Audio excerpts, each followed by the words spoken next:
आज हम इस उत्तर प्रदेश के एक ऐसे विद्यालय में आए हुए हैं। कहते हैं कि सर्व शिक्षा अभियान सरकार की नीति थी, जिसका एक नारा था सब पढ़ें सब बढ़ें। और यहाँ पर आप देख हैं नौनिहाल बच्चे हैं जो यहाँ पर शिक्षा ग्रहण करने के लिए आते हैं। सामने अध्यापक जी भी बैठे हुए हैं, सब कुछ है, बीएलओ साहब भी है, प्रधानाध्यापक जी भी है, स्कूल की बिल्डिंग भी बनी हुई है। ये 2004 में ये जो है प्राइमरी पाठशाला बना हुआ था। और इस प्राइमरी पाठशाला की सबसे बड़ी खास बात यह है कि यहाँ से जनप्रतिनिधि भी चुनकर जाते हैं।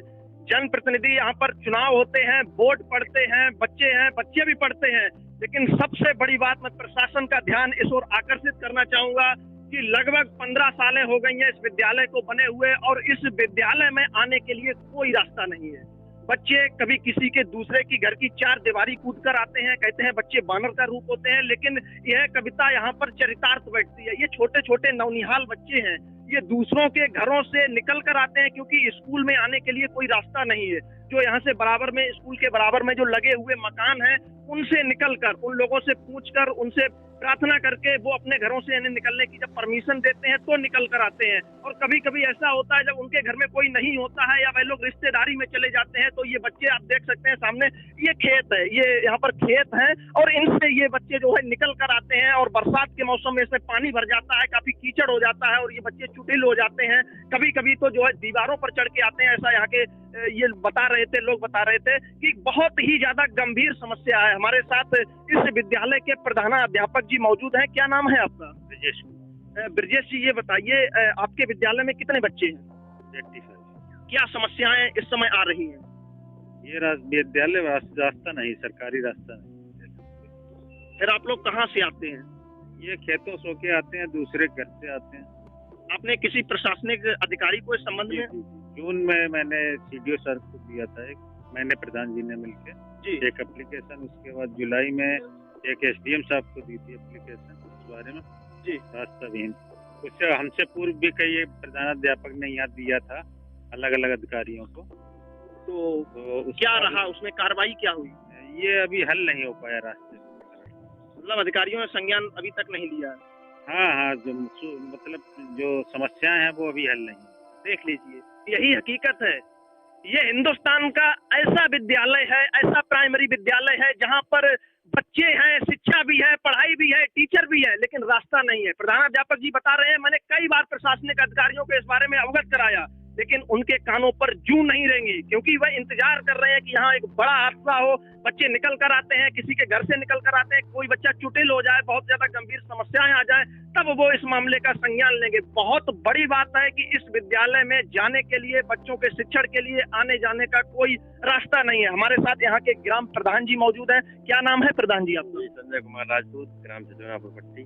संजय जी, ये बताइए, आप यहाँ के जनप्रतिनिधि हैं, आपने इन बच्चों के भविष्य के लिए कभी नहीं सोचा कि ये किस तरीके से आते हैं, किन किन समस्याओं से इनको जूझना पड़ रहा है, रास्ता नहीं है?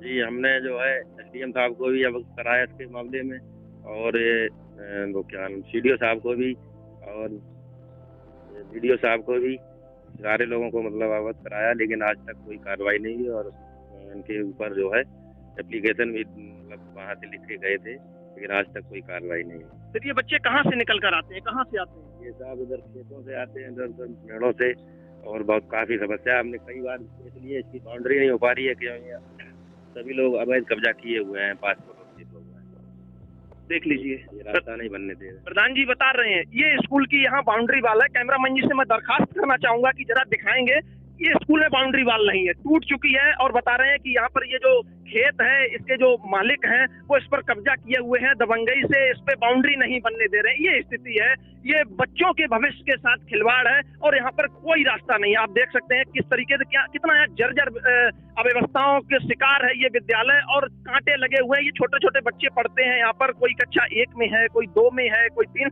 नौनिहाल बच्चे हैं जिनको अभी बहुत ज्यादा समझ भी नहीं है। और आप देखिए यहाँ पर बच्चे बैठे हुए हैं, मैडम भी बैठी हुई हैं जो शिक्षण का कार्य करा रही हैं। मैं इनसे भी बात करने की कोशिश करूंगा। मैडम, क्या नाम है आपका? मालती जी, आप क्या हैं? हम बीएलओ हैं, शिक्षा मित्र हैं। आप बीएलओ हैं? मैडम बीएलओ है। मैडम, ये बताइए, यहाँ पर वोट भी पड़ते होंगे फिर तो? हाँ, वोट पड़ते हैं।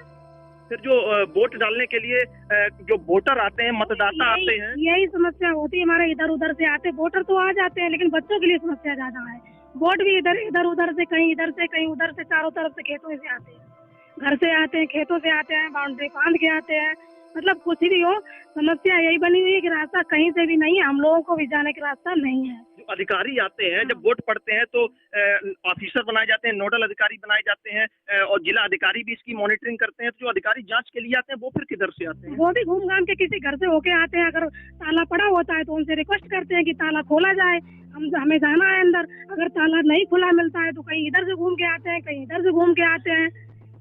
मतलब वो रास्ते से नहीं आ पाते। अखंड भारत की यही सच्चाई है कि भारत स्वतंत्र हो गया, लेकिन हम इस समय उत्तर प्रदेश के जनपद फर्रुखाबाद में हैं, और जिस जगह पर हम खड़े हुए हैं ये जनपद फर्रुखाबाद से लगी हुई एक ग्राम पंचायत है जो शमशाबाद ब्लॉक में आती है, छिचौनापुर पट्टी। ये यहाँ की बहुत गंभीर समस्या है, और मैं प्रशासन से दरखास्त करना चाहूंगा कि इस मामले को तत्परता दिखाते हुए संज्ञान में लें और इन बच्चों के भविष्य के साथ खिलवाड़ ना करें, क्योंकि ये बहुत गंभीर समस्या है। जो ये छोटे छोटे बच्चे यहाँ पर पढ़ने आते हैं, लेकिन उनके लिए निकलने के लिए कोई रास्ता नहीं है। मैं वो रास्ता भी दिखाऊंगा आपको, उस घर पर भी ले चलूंगा जिधर से ये बच्चे निकल के आते हैं और क्या क्या उनको समस्याओं से जूझना पड़ता है। मैं कुछ बच्चों से भी बात करने की कोशिश किया है। क्या नाम है?